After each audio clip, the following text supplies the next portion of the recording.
ত্রয়োদশ জাতীয় সংসদ নির্বাচনে চট্টগ্রামের রাজনৈতিক মানচিত্রে দেখা গেছে এক ব্যতিক্রমী চিত্র। ১৬টি সংসদীয় আসনের মধ্যে বিজয়ী হয়েছেন বিএনপির ১৪ জন প্রার্থী, আর এই ১৪ জনের মধ্যে ৩ জনের বাড়ি একই গ্রামে। বাংলাদেশের প্রায় ৮৮,০০০ গ্রামের মধ্যে চট্টগ্রামের রাউজান উপজেলার গহিরা গ্রাম এখন উচ্চারিত হচ্ছে বিশেষভাবে। গিয়াসউদ্দিন কাদের চৌধুরী, হুম্মাম কাদের চৌধুরী ও সাইদ আল নোমান এই তিনজনই একই গ্রামের সন্তান। ধানের শীষ প্রতীক নিয়ে তারা জয়ী হয়ে সংসদ সদস্য হিসেবে নির্বাচিত হয়েছেন, যা এখন সারা দেশে আলোচনার কেন্দ্রবিন্দুতে।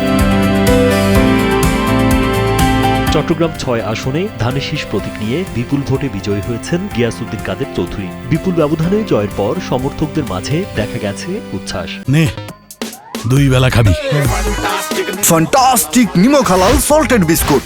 নির্বাচনের আগে যে প্রতিজ্ঞা করেছেন তা সর্বশক্তি দিয়ে পালন করতে চান গিয়াসউদ্দিন কাদের চৌধুরী। বর্তমান সরকারকে অভিনন্দন জানাতে চাই, এরকম একটা উৎসবমুখর নির্বাচন জাতিকে উপহার দেওয়ার জন্য। আমাকে যারা ভোট দিয়ে নির্বাচিত করেছে তাদের প্রতি আমার চিরকৃতজ্ঞতা জ্ঞাপন করতে চাই।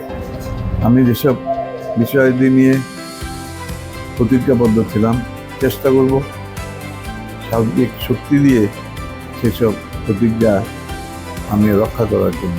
অন্যদিকে পাশের আসন চট্টগ্রাম ৭ আসনে জয়ী হয়েছেন হুম্মাম কাদের চৌধুরী। তরুণের প্রার্থীও তার দেওয়া আশ্বাস পালনের অঙ্গীকার করেছেন। দোয়া করবেন আমার জন্য, আমি যেন যে ওয়াদাগুলো করেছি সেগুলো আমি পূর্ণ করতে পারি। অপরদিকে চট্টগ্রাম ১০ আসনে ধানের শীষ প্রতীক নিয়ে বিজয়ী হয়েছেন সাইদ আল নোমান। তরুণ প্রার্থী হিসেবে সাদামাঠা আচরণ ও স্বাস্থ্য শিক্ষা নিয়ে বক্তব্যের কারণে তিনি সবার মন জয় করেছেন। সাইদ আল নোমান প্রয়াত মন্ত্রী আব্দুল্লাহ আল নোমানের ছেলে। মানুষের অনেক সমস্যা আছে, অনেক কষ্ট আছে, সেটা জেনেই আমি বলছি সেগুলো নিয়ে কাজ করতে হবে, তাহলে আমাদের গর্বটা জাস্টিফাইড হয়। হুম্মাম কাদের চৌধুরী ও গিয়াসউদ্দিন কাদের চৌধুরী চাচা ভাতিজা, আর সাইদ আল নোমান তাদের প্রতিবেশী। একই গ্রামের এই তিন রাজনীতিকই এবার জাতীয় সংসদে গুরুত্বপূর্ণ ভূমিকা রাখবেন। তবে জাতীয় রাজনীতিতে তাদের ভূমিকা কেমন হবে সেদিকেই তাকিয়ে চট্টগ্রামবাসী।